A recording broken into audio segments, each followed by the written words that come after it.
लेकिन असद साहब, लाहौर की अगर हम बात करें, NA 1 to 7 की हम बात करें, आपके एनालिसिस क्या हैं, किसकी पोजीशन यहाँ पे तगड़ी है?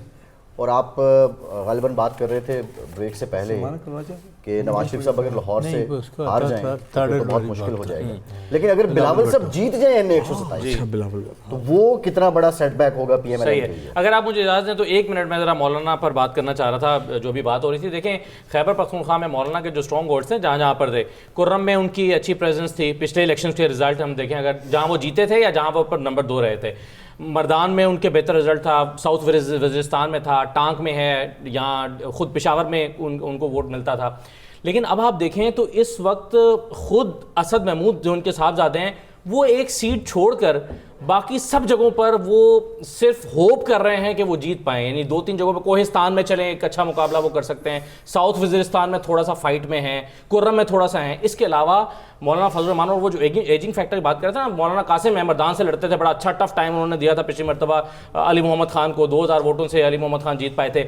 अब वो बहुत बुजुर्ग हो गए, इलेक्शन ही नहीं लड़ रहे, उनकी जगह पर जो आए हैं उनकी पोजीशन वो नहीं है। तो आहिस्ता आहिस्ता JUI के लोग बहुत बुजुर्ग भी होते जा रहे हैं और फिर पॉलिटिकल सिचुएशन की वजह से भी बहुत फर्क पड़ा है। तो ये जो 6-7 मैंने आपको इनके एरियाज बताया जहां पर मौलाना एग्जिस्ट कर रहे थे, इस मरतबा उनको भी वहां पर बड़ा सीरियस चैलेंज है और ये महदूद होकर रह गया मेरे इलेक्शन में इस मरतबा टांक में किसी हद तक और वज़ीरिस्तान में किसी हद तक और साथ में कोहिस्तान में। ये तो मौलाना फजल रहमान का है, बाकी के बलूचिस्तान के मामला अलग है। अब आ जाइए 127 की आप बात कर रहे थे। 127 जो है, देखिए यहाँ पर अब मुकाबला जो बन रहा है, जो हम ग्राउंड से आज ही मैं वहाँ की रिपोर्ट ले रहा था, तो वो बिलावल और ज़हीर अब्बास खोखर के दरमियान बन रहा है और अता तारड़ साहब को बहुत ही सीरियस चैलेंजेस का सामना है। उसकी वजह देखें ना आप, वजह क्या है? शाइस्ता परवेज़ मलिक साहब का हल्का था, शाइस्ता परवेज़ मलिक साहब आप पिछली मरतबा बाई इलेक्शन वहाँ से जीती। अली परवेज़ मलिक कहीं से इलेक्शन ही नहीं लड़ रहे, उनको सीट ही नहीं मिल रही। अब देखें जो इलेक्शन लड़ती हैं ना जो फैमिलीज, उनका एक माइंडसेट होता है, अगर वहाँ से कोई और आकर जीत जाए तो वो हमेशा के लिए उनको खतरा पड़ जाता है कि अपने आप वो वैनिश हो सकते हैं कभी भी। ये देखिए अलीम खान को और ओन चौधरी को क्यों शहबाज शरीफ साहब ने कल कहा है कि हम तो उन्हें सपोर्ट नहीं कर रहे। उन्होंने कहा कि हमारी सीट एडजस्टमेंट हुई है, सपोर्ट नहीं कर रहे, क्योंकि उनको पता है अगर ओन चौधरी यहाँ से जीत गए और अलीम खान जीत गए तो ये हमारे लिए मुस्तकिल खतरा बन जाएंगे।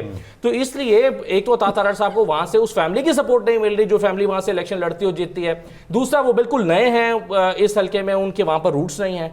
तीसरा यह है कि बिलावल साहब जिस तरीके से इलेक्शन लड़ रहे हैं और वहां पर एक मखसूस गरीब कम्युनिटी को जिस तरह से वो टारगेट किया जा रहा है, सपोर्ट क्यों नहीं मिल रही? क्योंकि जो शाइस्ता साहिबा की नन है यास्मीन रहमान साहिबा, वो मिसबा साहब की अहलिया भी हैं और वो पीपल्स पार्टी में हैं, बिलावल साहब के खास आदमी भी हैं, वो फैक्टर है या टिकट ना मिलने की वजह से? देखें, मैं बुनियादी तौर पर तो मैं ये समझता हूं कि अगर आप एक हल्के में जो फैमिली जहां से सियासत करती है, अगर वहां से कोई और आ जाए तो वो कभी उसके पांव जमने नहीं देगी, क्योंकि वो उनकी बका को खतरा लायक हो जाएगा। ये सिर्फ इसमें नहीं, ऐसी आपको 20 मिसालें पंजाब में मिलेगी। आपने देखा कि बाद दफा किसी जगह पर टिकट अगर PMLN ने नहीं दी, मुनरिफ लोगों को दे दी PTI के, तो उन्होंने उनकी हिमायत नहीं की। अब 2017 जुलाई 2022 के इलेक्शन आप निकाल के देख लें, नून वालों ने उन आज़ाद मुनहरिफ लोगों की हिमायत नहीं की थी, चुप करके घर बैठ गए थे। उनको पता था कि अगर ये जीत गए तो यहाँ पर हमारे लिए खतरा बन जाएंगे। तो इसलिए मुख्तलिफ फैक्टर्स मिलाकर अता तारड़ साहब को एक सीरियस वहाँ पर थ्रेट मिल रहा है और बिलावल साहब जो है वो अपनी कैंपेन को दूसरे नंबर पर बनाने में अभी तक कामयाब हुए में। कल का दिन मौजूद है, कैंपेन तो नहीं कर पाएंगे लेकिन डोर टू डोर तो बहरहाल वो जाएंगे।